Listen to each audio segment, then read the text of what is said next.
Tuhan bersamamu.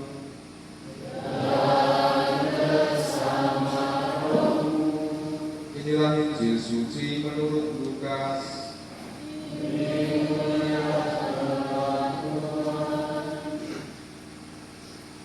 Pada suatu ketika orang berduyun-duyun mengikuti Yesus dalam perjalanannya. Sambil berpaling Yesus berkata kepada mereka, "Jika seseorang datang kepadaku dan dia tidak membenci bapaknya, ibunya, istrinya, anak-anaknya, saudara laki-laki atau perempuan, bahkan nyawanya sendiri, ia tidak dapat menjadi muridku. Barang siapa tidak mengambil salibnya dan mengikuti aku, ia tidak dapat menjadi muridku. Sebab siapakah di antara kamu yang kalau mau membangun sebuah menara, tidak butuh dahulu membuat anggaran belanja? Apakah uangnya cukup untuk menyelesaikan pekerjaan itu? Jangan-jangan sesudah meletakkan dasar, ia tidak dapat menyelesaikannya." Lalu semua orang melihat itu akan mengejek dengan berkata, "Orang itu mulai membangun, tetapi tidak dapat menyelesaikannya." Atau raja manakah yang tidak berperang melawan raja lain, tidak duduk mempertimbangkan dahulu apakah dengan 10.000 orang ia dapat melawan musuh yang datang menyerang dengan 20.000 orang? Jikalau tidak dapat, ia akan mengirim utusan selama musuh masih jauh untuk menanyakan syarat-syarat perdamaian. Demikianlah setiap orang di antara kamu yang tidak melepaskan diri dari segala miliknya tidak dapat menjadi muridku. Demikianlah sabda Tuhan.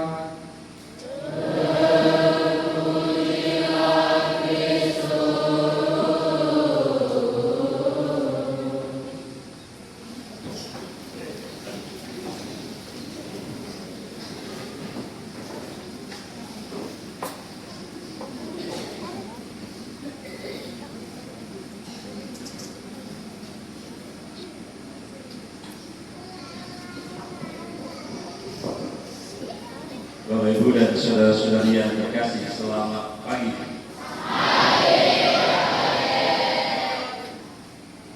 Kita semua pasti pernah melihat atau mungkin pernah melakukan atau mengalami membangun sebuah rumah. Kalau di tempat ini rumahnya bukan dari batu bata, tetapi dari kayu. Pertanyaan saya, mana yang lebih mudah, membangun rumah dari kayu putih atau membangun rumah dari kayu besi? Mana yang lebih mudah? Yakin? Mengapa kayu besi lebih mudah? Karena kuat. Saya mau tanya sama bos proyeknya, Pak Bosco. Pak Bosco, mana yang lebih mudah, membangun rumah dari kayu putih atau kayu besi?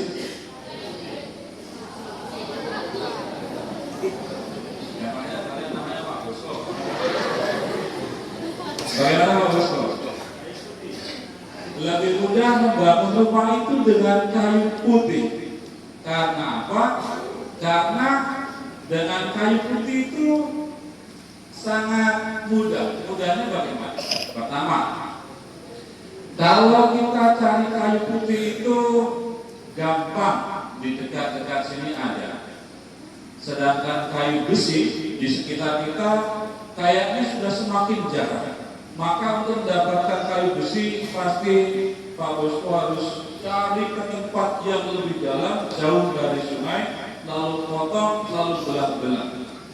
Itu carinya. Atau kalau mau beli, pasti kayu besi lebih mahal. Lalu belum untuk mengangkutnya, kayu putih lebih ringan, sedangkan kayu besi jauh lebih berat.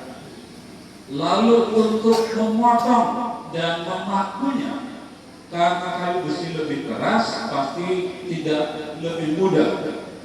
Dia butuh tenaga yang lebih banyak, butuh paku yang lebih kuat. Nah, sekali lagi pertanyaan saya soal proses. Proses itu pasti akan lebih mudah kayu putih daripada kayu besi. Tetapi soal hasil kita tahu bahwa rumah yang dibangun dari kayu besi pasti hasilnya jauh lebih bagus, jauh lebih kuat, jauh lebih keren. Pastoran itu, kalau saya membaca sejarahnya, tanggal 11 Agustus tahun 1928, disitulah mulai dicanangkan misi berdiri di tempat ini. Lalu ada baptisan 3 itu. Sebelumnya memang sudah ada baptisan, sebelumnya memang sudah ada pastor di sini, tetapi tanggal 11 Agustus itulah dicanangkan sebagai hari resminya berdiri misi di Kokonang. Baru pada bulan November tahun 1928, Bruder Kroimans itu mulai membangun pusat-pusat misi. Salah satunya adalah pastoran. Maka pastoran itu, bangunan itu usianya mungkin lebih dari sekitar 80 tahun dan tetap kuat. Karena apa? Karena dari kayu besi. Maka dari sini saya mau mengatakan begini, seperti dalam kata-kata, untuk mendapatkan yang baik, yang terbaik, pasti ada harga yang memang harus dibayar. Kalau rumah besi itu harga yang harus dibayar adalah tenaganya, lalu nilai barangnya yang jauh lebih mahal. Tetapi dengan harga yang sudah dibayar, ketika kita berani membayar harga yang lebih baik, lebih mahal, lebih besar, maka hasilnya ternyata juga lebih baik. Itu dalam pengalaman hidup kita sehari-hari.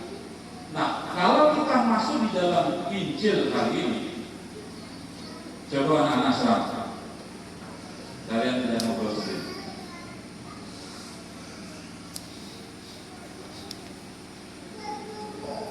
Serang.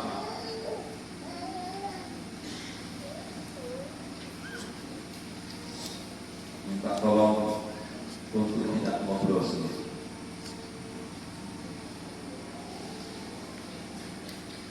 Sedangkan di dalam Injil, Yesus juga sebenarnya mengarahkan ke situ. Kalau di dalam Injil Lukas 14 ayat 25 sampai 33, di awal berikut dikatakan pada suatu ketika orang berduyun-duyun mengikuti Yesus dalam perjalanannya. Kalau dikatakan berduyun-duyun, artinya apa? Artinya ada begitu banyak orang mengikuti Yesus. Ini dalam berikut Injil Lukas 14. Dalam berikut Lukas sebelumnya dikatakan ketika Yesus menggandakan roti dan ikan, ada 5.000 orang laki-laki. Kalau laki-laki itu bersuami dan dia punya anak, dia punya istri dan ikut semua, berarti diperkirakan ada sekitar 15.000 orang yang mengikuti Yesus. Tetapi berhadapan dengan banyak orang itu, apa yang dikatakan Yesus? Jika seorang datang kepadaku dan ia tidak membenci bapa, ibunya, istrinya, anak-anaknya, saudaranya laki-laki atau perempuan, bahkan nyawanya sendiri, ia tidak dapat menjadi murid. Lalu yang kedua, barang siapa tidak memangku salibnya dan mengikuti aku, ia tidak dapat menjadi murid. Artinya apa? Rupanya mengikuti Yesus itu tidak sama dengan menjadi murid. Sekali lagi dalam Injil Lukas, yang mengikuti Yesus itu bukan hanya 1-2 orang, tetapi banyak berduyun-duyun. Nah, di antara banyak itulah Yesus mengungkapkan syarat untuk menjadi murid. Setidaknya dalam Injil tadi ada 3 syarat. Pertama, dia harus membenci bapak, ibunya, anaknya, dan saudara-saudaranya. Artinya membenci itu apa? Membenci itu berarti tidak mencintai. Maksudnya begini, dalam kehidupan kita manusia, keluarga, bapak, mama itu adalah orang yang paling dekat dengan kita, orang-orang yang paling berharga di dalam hidup kita.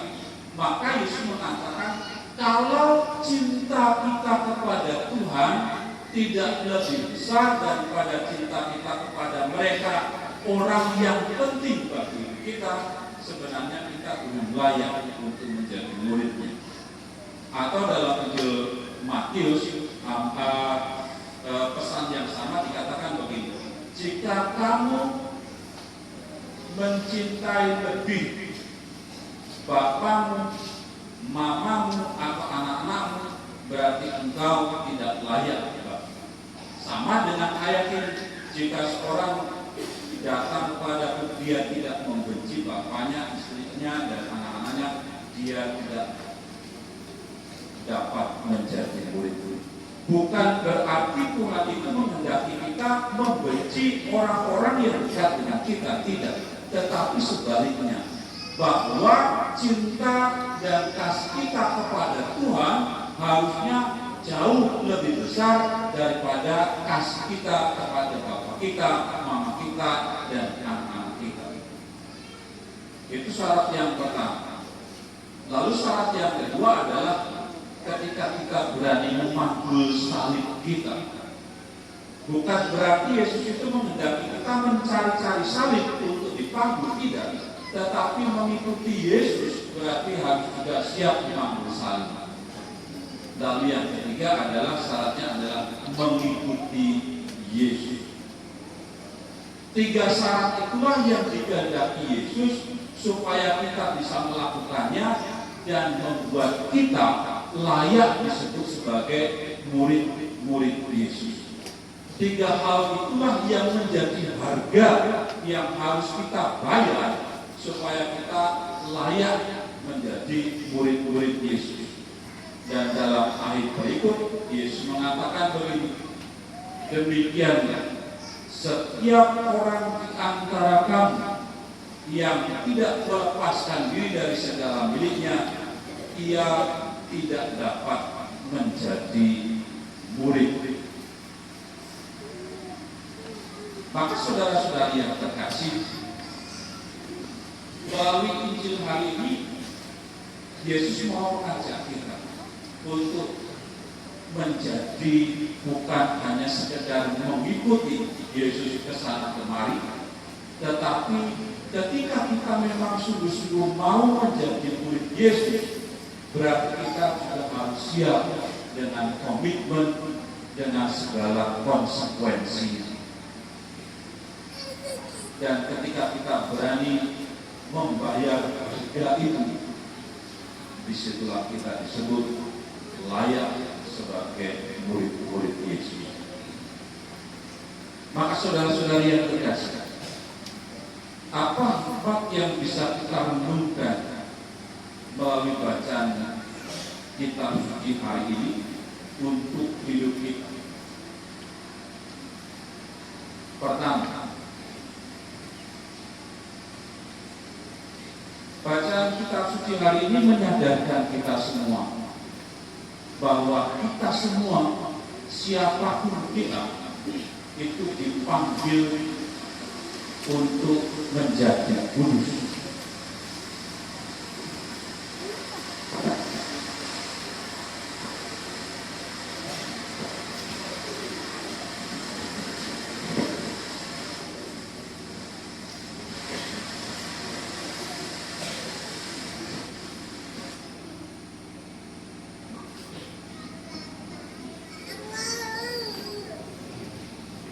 Kita semua ini dipanggil untuk menjadi kudus. Menjadi kudus itu tidak dituntut harus menjadi uskup, menjadi imam, menjadi biarawat. Kita itu sering tergoda untuk mengira bahwa kekudusan hanya menjadi milik-milik mereka ini. Sebenarnya bukan seperti itu, seperti dikatakan oleh Paus Fransiskus dalam suratnya itu. Kita dipanggil menjadi kudus dengan menghayati hidup kita penuh kasih dan menjadi saksi dalam segala sesuatu yang kita lakukan. Misalnya, kalau engkau dipanggil sebagai seorang biarawati, jadilah kudus dengan menghayati ketiga tahun itu. Kalau kita itu dipanggil dalam hidup berkeluarga, jadilah kudus dengan sungguh-sungguh mencintai pasangan. Kalau kita itu dipanggil sebagai orang-orang tua, jadilah kudus dengan kesabaran mendidik anak-anak untuk mengikuti Kristus. Kalau kita itu diberi kekuasaan, jadilah kudus dengan menjalankan tugas itu untuk kesejahteraan semakin banyak. Itu poin pertama. Lalu poin yang kedua, menjadi murid Tuhan berarti bukan hanya menjadi orang yang biasa-biasa saja. Ketika kita disebut sebagai murid Tuhan, jangan pernah puas kalau kita hanya biasa-biasa saja. Tetapi harus kita itu menjadi orang yang luar biasa. Bukan berarti kita harus menjadi manusia yang super tanpa tata celah, tidak. Tetapi menjadi pribadi yang siap dengan totalitas untuk mengikuti Kristus, rela melepaskan kepentingan diri dan siap mengarahkan hati sepenuhnya kepada Tuhan.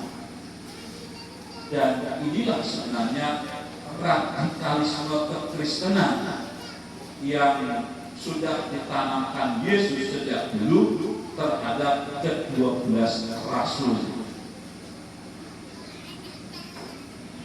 Contoh konkret, setiap kongres itu diberi tugas setiap minggunya, bukan hanya tugas liturgi, tetapi tugas membersihkan gereja. Coba lihat masing-masing kongres, berapa yang mau datang, berapa yang mau memberikan diri untuk datang ke sini membersihkan gereja ini. Itu hanya hal kecil, tetapi dari hal kecil saja kita belum mampu. Poin yang ketiga, dikatakan di dalam Injil hari ini, demikianlah setiap orang dan antara yang tidak melepaskan diri dari segala miliknya tidak dapat menjadi murid. Tampaknya itu saya analogikan seperti itu. Kita ini mempunyai tangan dengan 5 jari, dengan jari yang masing-masing beda panjang. Kalau tangan ini itu hanya kita genggam dan semakin erat kita genggam seperti ini, apa yang terjadi? Sebenarnya kita hanya akan melukai diri kita sendiri. Tangan kita menjadi sakit dan akan menjadi tegang otot-otot kita. Melalui Injil hari ini, Yesus itu hanya mau mengatakan kepada kita, jangan genggam tangan, tetapi bukalah tangan. Harta yang paling berharga itu bukan soal benda, tetapi diri kita sendiri. Soal pilihan kita, soal kebebasan kita, soal kehendak kita. Kalau pilihan kebebasan kehendak itu kita pegang terus seperti tangan ini, justru itulah yang akan melukai kita. Yesus itu hanya mau kita itu membuka tangan, dan ketika tangan itu terbuka, justru disitulah Tuhan akan menyiapkan berkat untuk memberikan kepada tangan kita. Ketika tangan kita itu terbuka, justru disitulah kita itu bisa memahul salib kita. Ketika tangan itu terbuka, justru kita itu bisa menggunakan tangan kita untuk meraba, untuk merasakan kehendak Tuhan di dalam hidup itu seperti apa. Dengan tangan yang terbuka, justru Tuhan memberikan kuasa, hikmat, supaya kita mampu memanggul salib kita masing-masing. Terakhir, ketika tangan terbuka ini berarti juga ada celah di antara jari-jari kita. Justru dengan celah itulah ketika tangan itu kita buka, Tuhan sebenarnya mau mengulurkan tangannya supaya Tuhan itu bisa mengisi apa yang kurang di dalam kita dengan tangannya sendiri.